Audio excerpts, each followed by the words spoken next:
Hello friends, कैसे हैं आप सभी लोग। आई होप आप सब लोग बिल्कुल ठीक होंगे। चलिए शुरू करते हैं आज की क्लास। आप सभी जानते हैं इस टाइम उत्तर प्रदेश पुलिस भर्ती जो आपका री एग्ज़ाम होना है उसका जो हिंदी का पेपर आता है, हिंदी के जो 37 क्वेश्चन आते हैं उसका हम प्रैक्टिस पेपर सॉल्व कर रहे हैं। ठीक है, यानी कि जो इससे पहले जो एग्ज़ाम हुए हैं उसमें किस टाइप के क्वेश्चन पूछे जाए गए थे और आप की जो तैयारी है वो कितनी हो गई है। आप 37 में 37 ला पाते हैं या 37 में कितने नंबर आपके आते हैं ये आप अपने आप को देख पाते हैं। ठीक है, तो इससे पहले भी और क्लासेस हो चुकी हैं, लगभग 6 से 7 क्लास हो चुकी है। आज की जो है ये 8वीं क्लास है। अगर आपने इससे पहले की क्लास नहीं देखी तो आप जाके देख सकते हैं, आपके एग्जाम के लिए काफ़ी ज़्यादा हेल्पफुल रहेगी, स्पेशली हिंदी सब्जेक्ट के लिए। ठीक है, तो देखते हैं आज की क्लास का पहला क्वेश्चन क्या दिया है। पहला क्वेश्चन दिया है कि ह्रस्व व दीर्घ इनमें से किसके प्रकार हैं। ह्रस्व और दीर्घ जो है ये किसके प्रकार हैं। क्या ये स्वर के प्रकार होते हैं, व्यंजन के होते हैं, वर्णमाला के होते हैं या फिर संयुक्त व्यंजन के होते हैं। तो ये ह्रस्व और दीर्घ जो है क्या होते हैं, तो ये होते हैं स्वर। ह्रस्व और दीर्घ क्या होते हैं, ये स्वर होते हैं, यानी स्वर के जो है प्रकार होते हैं ह्रस्व और दीर्घ। ठीक है,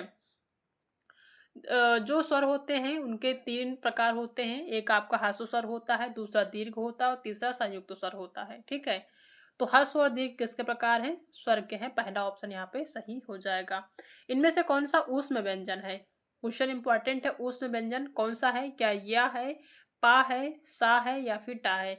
तो आप सभी जानते हैं जो ऊष्म व्यंजन होते हैं वो कौन कौन से होते हैं। तो ऊष्म व्यंजन जो होते हैं वो होते हैं आपके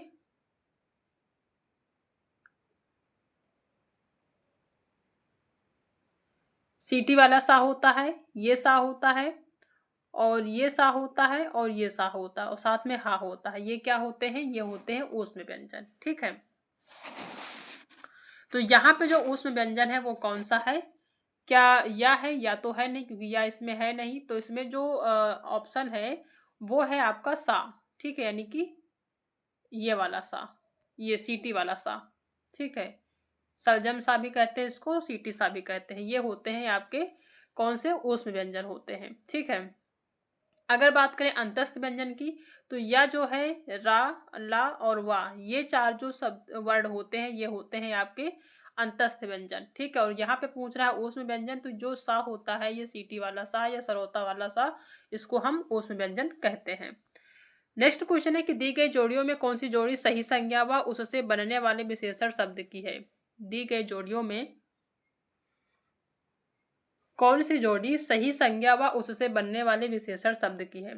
ठीक है, पक्ष पाक्षिक होता है या फिर प्रेम का प्यार होता है या सुख का दुख होता है या फिर स्वर्ण का सोना होता है। यहाँ पे बताना है कि कौन सी जोड़ी सही संज्ञा व उससे बनने वाले विशेषण शब्द की है। ठीक है, तो यहाँ पे जो सही संज्ञा संज्ञा जो है इसमें कौन सा है, तो वो है पक्ष, और पक्ष का जो विशेषण होगा वो होगा पाक्षिक। ठीक है, तो पहला ही ऑप्शन यहाँ पे सही है, बाकी ऑप्शन गलत है। सर्वनाम वाले वाक्यों में लिंग का पता किससे चलता है। सर्वनाम वाले वाक्यों में जो लिंग का पता है वो कैसे चलता है, क्या क्रिया से चलता है, कर्म से चलता है, कर्ता से चलता है या फिर वचन से चलता है। तो लिंग का पता किससे चलता है, तो ये चलता है क्रिया से। किससे चलता है, क्रिया से चलता है। तो इसका पहला ऑप्शन यहाँ पे सही हो जाएगा। ठीक है, अगर सर्वनाम के भेद की बात करें, सर्वनाम कितने प्रकार के होते हैं, सर्वनाम के भेद कितने होते हैं, तो ये होते हैं 6 भेद। ठीक है, सर्वनाम के कितने भेद होते हैं, तो 6 भेद होते हैं, ध्यान रखना है। ठीक है, तो यहाँ पे पहला ऑप्शन सही हो जाएगा। नेक्स्ट क्वेश्चन दिया है जायसी द्वारा रचित प्रसिद्ध रचना कौन सी है।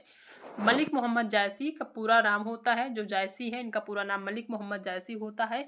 इनके द्वारा जो प्रसिद्ध रचना है वो कौन सी है, क्या पद्मावत है। तो आप सभी जानते हैं मलिक मोहम्मद जायसी की जो पद्मावत है बहुत ही प्रसिद्ध रचना है, तो पहला ही ऑप्शन सही हो जाएगा। ठीक है, नेक्स्ट क्वेश्चन दिया है कि भारत दुर्दशा किस प्रसिद्ध लेखक द्वारा रचित उपन्यास है। भारत दुर्दशा किस प्रसिद्ध लेखक द्वारा रचित उपन्यास है। वृंदावन लाल शर्मा के द्वारा है, देवकी नंदन खत्री द्वारा है, देवकी नंदन खत्री द्वारा, अयोध्या सिंह या भारतेंदु हरिश्चंद्र। तो भारत दुर्दशा जो है ये भारतेंदु हरिश्चंद्र की प्रसिद्ध जो है क्या है, उपन्यास है। तो डी ऑप्शन यहाँ पे सही हो जाएगा। नीचे दी गई रचनाएं किस कवि की हैं। ये जो रचनाएं हैं जैसे चिदम्बरा हो गया, उत्तरा, काला और बूढ़ा चांद, पल्लव, ये किसकी हैं, क्या ये सुमित्रा नंदन पंत की हैं। अज्ञेय की है। अज्ञेय का मतलब सच्चिदानंद हीरानंद बादशाह अज्ञेय, या फिर केदारनाथ सिंह की है, या फिर सुभद्रा कुमारी चौहान की है। तो आप सभी जानते हैं ये जो दिया गया है चिदम्बरा, उत्तरा, काला और बूढ़ा चांद या पल्लव किसकी रचना है, तो ये है सुमित्रा नंदन पंत की। किसकी है, सुमित्रा नंदन पंत की है, याद रखना है। नेक्स्ट क्वेश्चन है कि सर्वेश्वर दयाल सक्सेना को किस रचना के लिए साहित्य अकादमी पुरस्कार दिया गया है। सर्वेश्वर दयाल सक्सेना को किस रचना के लिए साहित्य अकादमी पुरस्कार दिया गया है। पहला है खूंटियों पर टंगे लोग, जंगल का दर्द, क्या कहकर पुकारूं, या फिर गर्म हवाएं। तो ये जो साहित्य अकादमी पुरस्कार दिया गया है सर्वेश्वर दयाल सक्सेना को, ये दिया गया है खूंटियों पर टंगे लोग के लिए। इस रचना के लिए साहित्य अकादमी पुरस्कार दिया गया है किसको, सर्वेश्वर दयाल सक्सेना जी को। ठीक है। अगर बात करें कब दिया गया था ये जो साहित्य अकादमी पुरस्कार है, तो ये दिया गया था 1983 में, यानी कि 1983 में यह पुरस्कार दिया गया था। ठीक है। नेक्स्ट क्वेश्चन है आपका गद्यांश। अब जब आप पेपर में सॉल्व करेंगे तो गद्यांश में निर्देश दिया गया होता है, निर्देश दिया होता है कि गद्यांश जो प्रश्न संख्या 122 से 126 तक के क्वेश्चन होते हैं वो प्रश्न दिए गए हैं।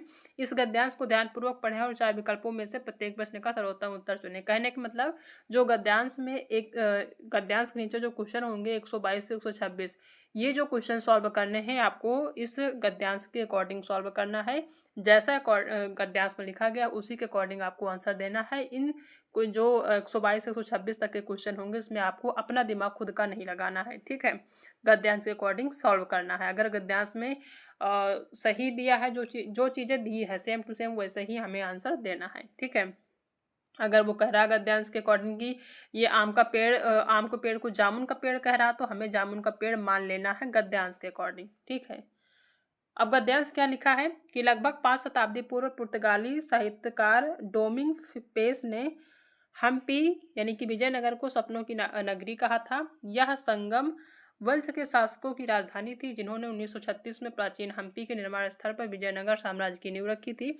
लेकिन वह कृष्णदेव राय थे जिन्होंने भव्य महल और मंदिरों से राजधानी को अलंकृत किया और विजयनगर साम्राज्य की सीमाओं को दूर दूर तक फैलाया, जिससे वह दक्षिण भारत की राजधानी भारत का सर्वाधिक शक्तिशाली हिंदू साम्राज्य बना।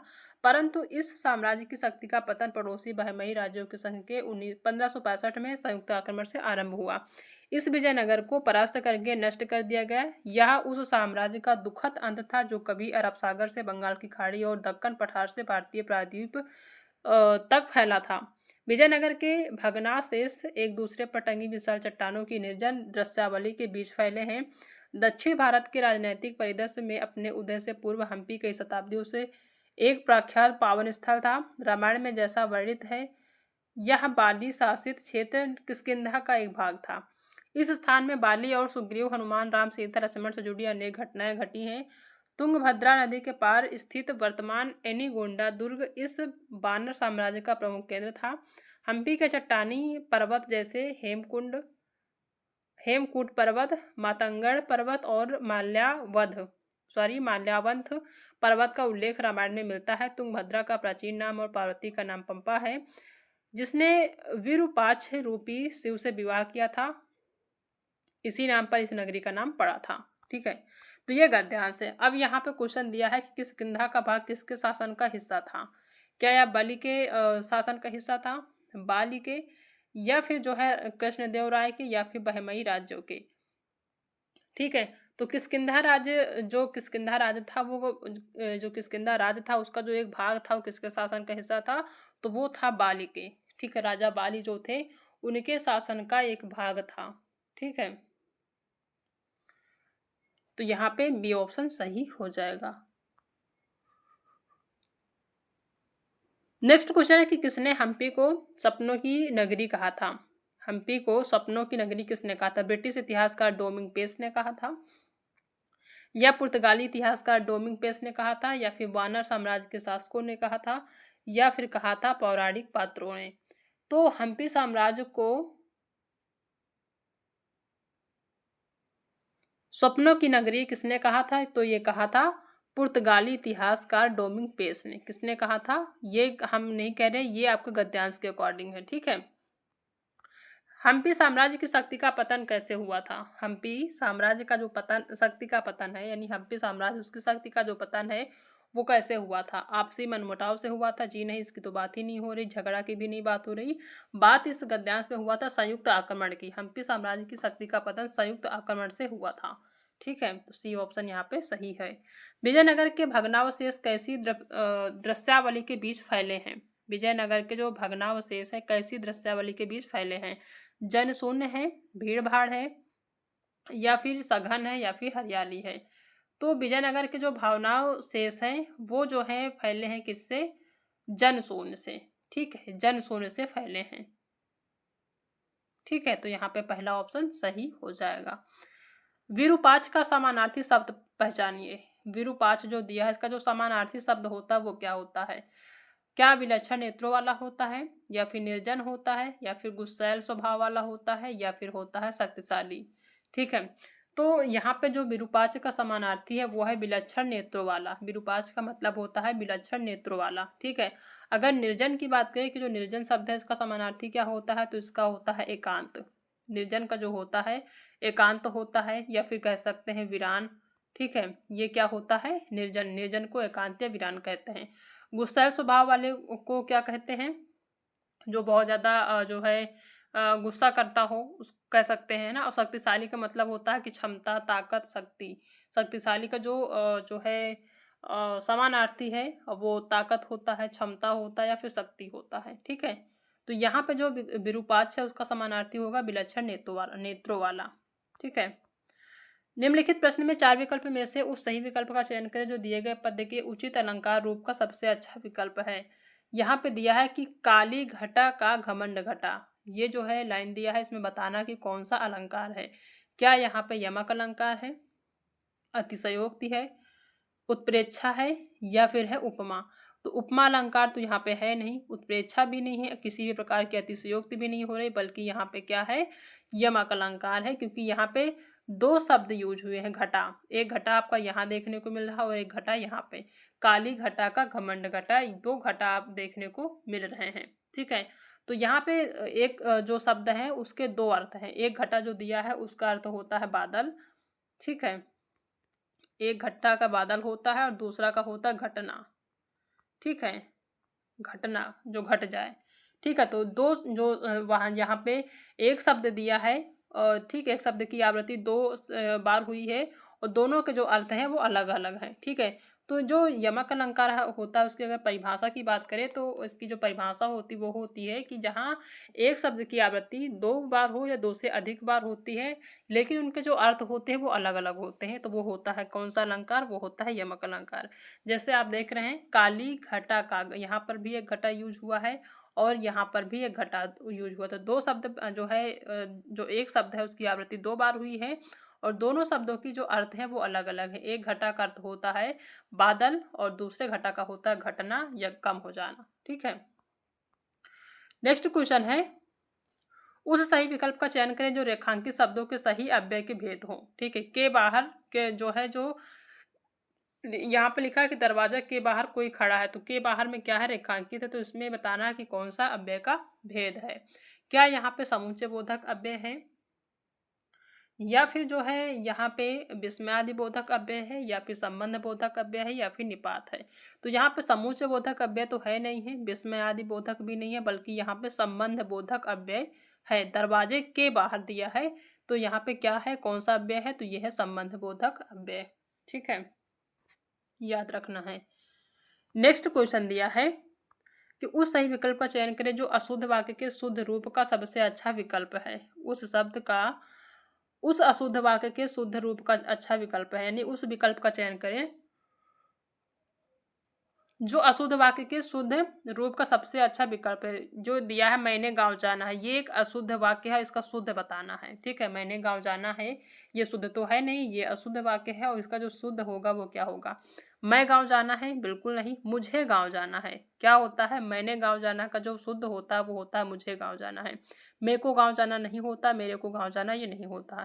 तो बी ऑप्शन ही यहाँ पे सही शुद्ध वाक्य है। ठीक है, छंद में प्रयुक्त अक्षर को क्या कहा जाता है? छंद में जो प्रयुक्त अक्षर होता है उसको क्या कहा जाता है? उसको व्यंजन कहा जाता है, या फिर चरण कहा जाता है, मात्रा कहा जाता है, या फिर वर्ण कहा जाता है। ठीक है, तो छंद में जो प्रयुक्त अक्षर होते हैं उनको क्या कहा जाता है? उनको वर्ण कहा जाता है। क्या कहा जाता है? वर्ण कहा जाता है। ठीक है, कोई भी छंद लिखी होती है 1 लाइन की, 2 लाइन की, तो उसमें जो अक्षर होते हैं उनको वर्ड ही कहा जाता है। ठीक है, जैसे कोई भी हो गया, कोई भी छंद हो गया। ठीक है, जैसे एक छंद हो गया, सचिव वैद्य गुरु तीन जो, प्रिय बोल नहीं भय आस, राज धर्म तन तीन कर होत बेगही नास। मतलब ये जितने भी इसमें जो है अक्षर यूज हुए हैं उनको क्या कहा जाएगा? वर्ड कहा जाएगा। ठीक है, नेक्स्ट क्वेश्चन देख लेते हैं क्या दिया है। नेक्स्ट क्वेश्चन है मुहावरा। ठीक है, लोहा मानना एक मुहावरा, इसका जो सही जो है अर्थ होता है, सही अर्थ वाला जो विकल्प है वो बताना है। लोहा मानना क्या मूर्ख बनना होता है? बनाना का मतलब होता है उल्लू बनाना। उल्लू बनाना जो मुहावरा होता है उसका अर्थ होता है मूर्ख बनाना, तो मूर्ख बनाना होगा नहीं। लोहा मानना का जो अर्थ होता है वो होता है प्रभाव मानना। ठीक है, प्रभाव मानना। ठीक है, क्या होता है? लोहा मानने का जो सही अर्थ होता है, लोहा मानना एक मुहावरा है, इसका जो सही अर्थ होगा वो होगा प्रभाव मानना। ठीक है, हार मानना का मतलब होता है हथियार डाल देना। हथियार डाल देना एक मुहावरा होता है, उसका जो अर्थ होता है वो होता है हार मानना। ठीक है, और लाभ होना का मतलब होता है लाभ के पांव पर लौटना। क्या होता है? लाभ ही लाभ होना या लाभ होना। ठीक है, तो यहाँ पे लोहा मानने का जो होगा वो होगा प्रभाव मानना, इसका सही अर्थ होगा। रसों का राजा किस रस को माना जाता है? इंपॉर्टेंट है क्वेश्चन। जो रसों का राजा माना जाता है किसको माना जाता है? क्या करुण रस होता है? जी नहीं, करुण रस नहीं होता है। करुण रस का जो है अगर बात करें स्थायी भाव की तो ये होता है शोक। करुण रस का जो स्थायी भाव होता है वो होता है शोक। और जो श्रृंगार रस है ये होता है रसों का राजा। ठीक है, श्रृंगार रस जो है वो रसों का राजा होता है। और अगर इसके स्थायी भाव की बात करें तो इसका जो स्थायी भाव होता है वो होता है रति।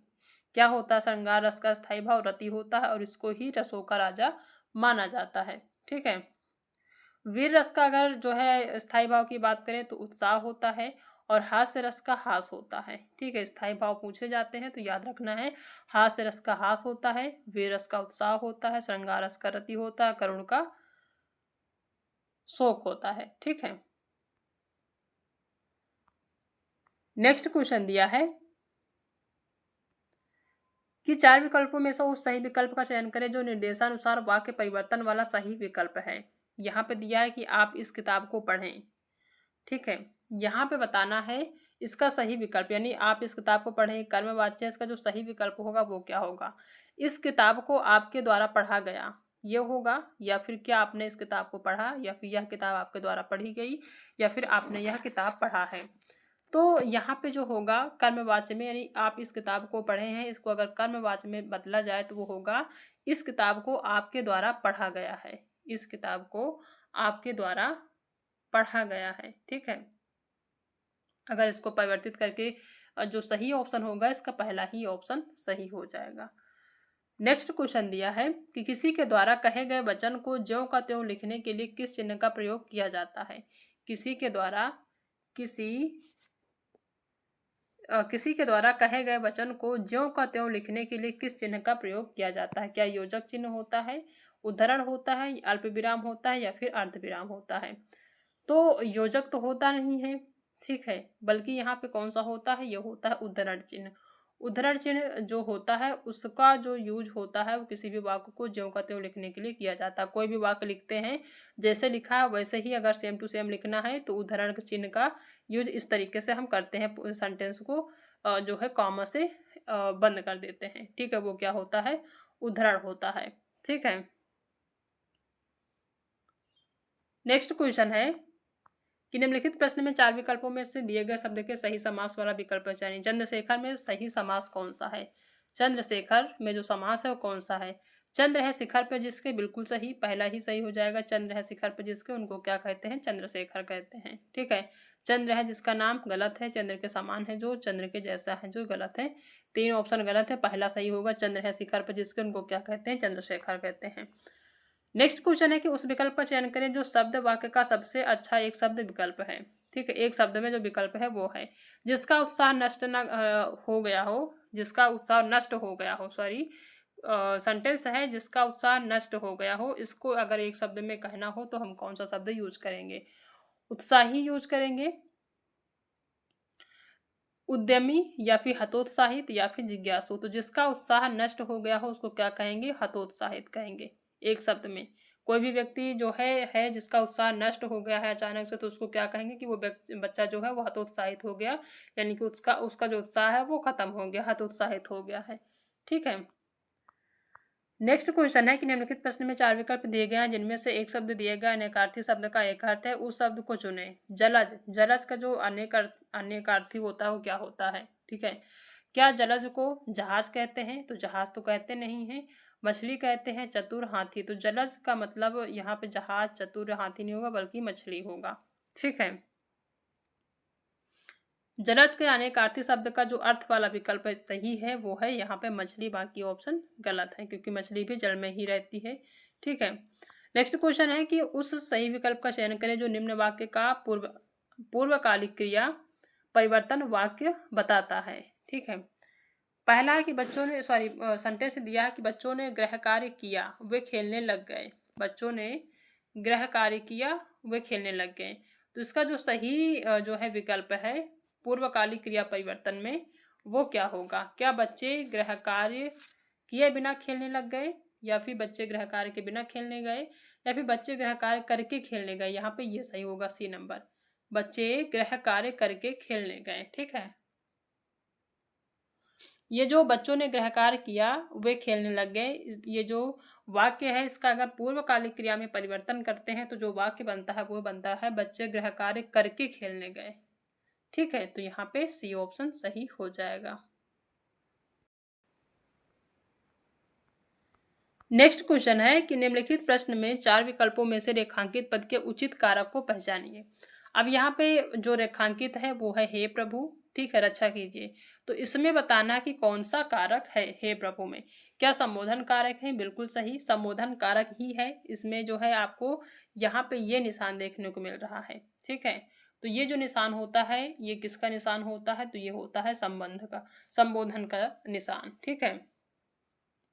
तो यहाँ पे हे प्रभु में कौन सा कारक है? तो ये है संबोधन कारक, याद रखना है। नेक्स्ट क्वेश्चन दिया है कि सही विकल्प का चयन करें जो निर्देशानुसार वाक्य परिवर्तन वाला सही विकल्प है। बच्चों ने खेल खेला भविष्य काल में है, तो इसका जो है वाक्य परिवर्तन करना है तो क्या हो जाएगा? पहला कि बच्चे खेल खेल चुके हैं, ये होगा, तो ये तो होगा नहीं। बच्चे खेल रहे हैं, बच्चे खेल चुके होंगे, या फिर बच्चे खेल खेलेंगे। बिल्कुल सही, बच्चों ने खेल खेला, इसको भविष्य काल में परिवर्तित करेंगे तो बच्चे खेल खेलेंगे। ये डी ऑप्शन इसका सही और जो है परिवर्तित सेंटेंस हो जाएगा। नेक्स्ट क्वेश्चन है कि निम्नलिखित प्रश्न में 4 विकल्प दिए गए हैं जिनमें से उस विकल्प का चयन करें जो दिए गए शब्द का सही स्त्रीलिंग शब्द है। यानी जो राजपूत शब्द दिया गया है इसका जो स्त्रीलिंग होगा वो कौन सा होगा ये बताना है। क्या राजपुतानी होगा, राजपुताई होगा? जी नहीं, राजपूतरानी नहीं होगा, राजपूती भी नहीं होगा, बल्कि राजपुतानी होगा। राजपूत का अगर स्त्रीलिंग होगा तो क्या होगा? राजपुतानी ही होगा। राजपूत का राजपुतानी। ठीक है। यहाँ पे भी आपको स्त्रीलिंग शब्द बताना है, तपस्वी का स्त्रीलिंग जो होगा वो बताना है। ठीक है। तो तपस्वी का तपस्विनी होता है, तपस्विनी ऐसे लिखा जाएगा, तपस्वीन होगा या तपस्वी होगा। तो तपस्वी का जो सही स्त्रीलिंग है वो आपका पहला ही ऑप्शन सही हो जाएगा, ऐसे ही आपका तपस्विनी लिखा जाता है। ठीक है।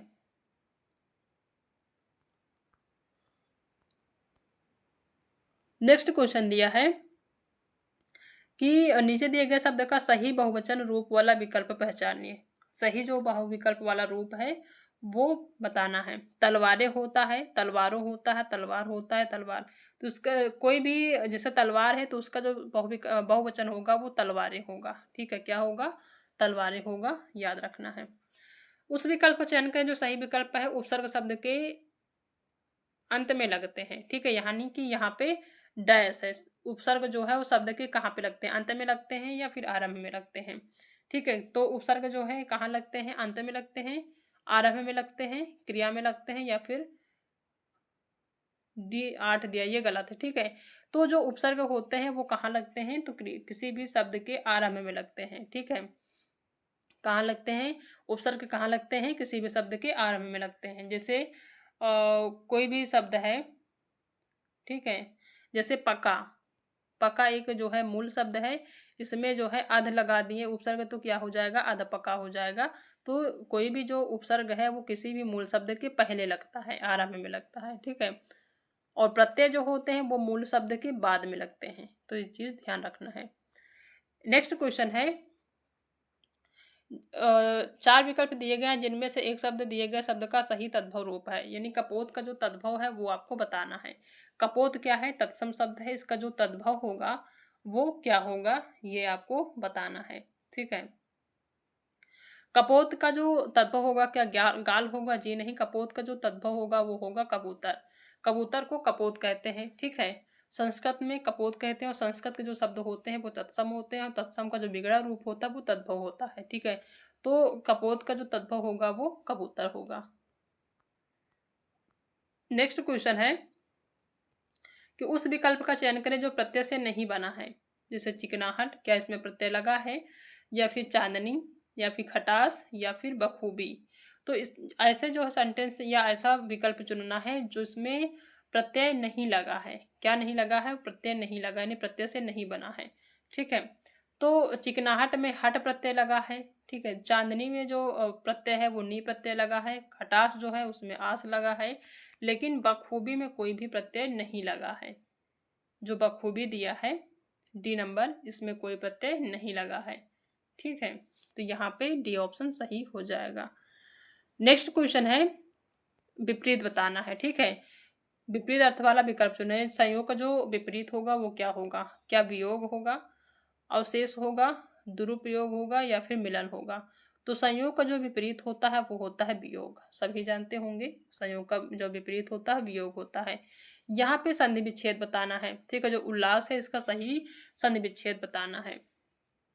क्या उत्धन लाश होगा या फिर उलधन लाश होगा, उल तो होगा नहीं, ठीक है। तीनों ऑप्शन गलत है। उत्धन लाश से क्या बन जाता है, उल्लास बन जाता है, ठीक है। उत्धन लाश से उत भी जो है जो ता दिया है ये आधा ता है, यहाँ पे ला में जोड़ने के बाद यह पूरा ला हो जाता है, तो ऐसे उल्लास हो जाएगा, ठीक है। पहला ऑप्शन यहाँ पे सही हो जाएगा। नेक्स्ट क्वेश्चन दिया है, उस विकल्प का चयन करें जो शब्द का सबसे अच्छा विकल्प है। जो सबसे अच्छा विकल्प है वो चुनना है। जैसे पतन, पतन का सबसे अच्छा जो विकल्प होगा कौन सा होगा, पत्ता होगा, पत्ता तो होता नहीं है। एक बार पर्ण होता या पात होता तो पत्ता मान लेते। पतन का मतलब होता है गिरना या गिर जाना, ठीक है। कहते हैं ना कि मुगलों का पतन हो गया, यानी कि जो मुगलों की सरकार थी वो गिर गई, मुगलों का जो शासन था गिर गया। जैसे कहते हैं ना कोई सरकार का पतन हो जाए, वो सरकार गिर जाए तो उसका पतन हो जाता है, ठीक है। तो गिरना का क्या, पतन का क्या होता है, गिरना होता है। बी ऑप्शन सही है। नेक्स्ट क्वेश्चन है कि उस विकल्प का चयन करें जो दिए गए शब्द का सही समान अर्थ वाला शब्द है। नाश, नाश का जो सही समान अर्थ है वो क्या होगा। नाश का तबाही होगा, उत्कर्ष होगा, उत्थान होगा, या फिर नवीन होगा। तो नवीन तो होगा नहीं, उत्थान भी नहीं होगा। एक बार पतन लिखा होता तो मान लेते, उत्कर्ष भी नहीं होगा। नाश का जो अर्थ होता है वो होता है तबाही, ठीक है। कोई भी चीज किसी भी जैसे भूकंप से तबाह हो जाए, बाढ़ से तबाह हो जाए तो उसको नाश भी कहते हैं लोग, और कह भी देते हैं कि तबाही हो गई है, तबाह मच हो गया है, ठीक है। कोई भी चीज नाश हो जाने का तबाह भी या तबाही भी होता है, तो पहला ऑप्शन यहाँ पे सही है, ठीक है। तो ये टोटल जो है 37 क्वेश्चन है जो आपके एग्जाम में पूछे जाते हैं, ठीक है। तो इनको ध्यान रखिएगा और आप अपने आप को खुद चेक करिए कि आपको जो 37 क्वेश्चन पूछे जाते हैं उसमें कितने नंबर के आप सॉल्व कर पाते हैं, कितने नहीं सॉल्व कर पाते हैं, ठीक है। तो ये आज की क्लास थी। आई होप कि आप सभी को आज की जो क्लास है पसंद आई होगी। अगर आज की क्लास पसंद आई तो वीडियो को लाइक शेयर सब्सक्राइब करना बिल्कुल भी मत भूलिएगा, ठीक है। तो मिलते हैं नेक्स्ट क्लास में एक नए टॉपिक के साथ, तब तक अपना ध्यान रखिएगा।